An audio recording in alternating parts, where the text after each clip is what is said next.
Go. Quarantine. We all hate it. Not being able to spend time with friends or loved ones is creating a stressful and anxious environment that we're all dying to get away from. However, this quarantine is vital to returning to normalcy. According to the CDC, quarantine separates and restricts people who have been exposed to a sickness or who are sick and allows the healthy people to stay healthy and safe. Although the quarantine can take a toll on our mental health, it is necessary for the creation of a healthier and safer world. Let's begin to see how it affects us mentally. According to verywellmind.com, people are feeling out of control, unable to perform their normal duties, and they feel very vulnerable because of the disease. Humans are meant to be social. That being said, different people are coping with this very different ways. Some people get depressed, some might get just stressed out, some get sleepless, some get irritable, and some even get anxious. But however, with all these, there's a light at the end of the tunnel. We have many options to cope with these things, like activity, going outside daily, exercising in your home, exercising outside, just going outside for a couple of minutes just to get some sun is very important for your mental health. Communication with your loved ones and your family and your friends is very important also. Know that you're not alone in this and that everyone else is going through the same thing. Stay informed with all the facts about the coronavirus going on right now. If you just are lost in the world and you have no idea what's going on, how are you supposed to know when all this is going to end? And remember the reason we're doing this. We're not only doing this for other people, but for yourself too, so you can also stay safe.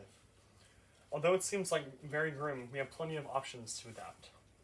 Now that we understand how to stay mentally healthy, let's see how isolation has worked in the past. In 1918, there was a breakout of the flu, more specifically the Spanish flu. National Geographic said the Spanish flu took over 675,000 American lives and multi-million worldwide. Gatherings were still held, however, as the peak was rising.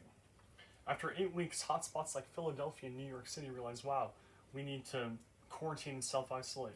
So once they issued that order, 80% of those cases dropped and the curve flattened. However, due to the late reactions, several hundred thousands of Americans still suffered a horrible death. Learning from their mistakes, we went into quarantine within a couple weeks of the first big outbreak in America. Stephen Morse, an epidemiologist at Columbia University, said, "There's an invaluable treasure trove of useful historical data that has only just begun to be used to inform our actions. The lesson of 1918, if heeded well, will help us avoid the same fate." We need to take Hasten Stevens' words and understand the importance of quarantine. After looking into the past, let's look into the future. Quarantine has allowed us to see the peak of the flattening of the curve. According to The Cut, which is a news article online, the virus peaked April 11th. However, jumping right back into normalcy in our normal lives will just make that flattened curve go away and skyrocket back up. So we need a quarantine months to come after. Flattening the curve will return normalcy, will reinstate employment, and stop overpopulating hospitals.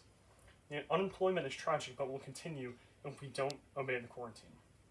All in all, with the virus peaking the 11th, we should be taking huge steps to normalcy midsummer. Although quarantine can take a toll on our mental health, it is extremely necessary for the creation of a cleaner and a healthier world. If you do decide to go out, which a lot of people have to, wear a face mask. My mom made this one for me, and you can just order them off Amazon if you need to. And not only will this protect you from the sickness, but it will protect other people from you if you are sick. Times may seem tough, but following the quarantine is the way to see this through. Without following the quarantine, we could suffer the dark fate just like people in 1918, and we want to see a good fate. So, thank you.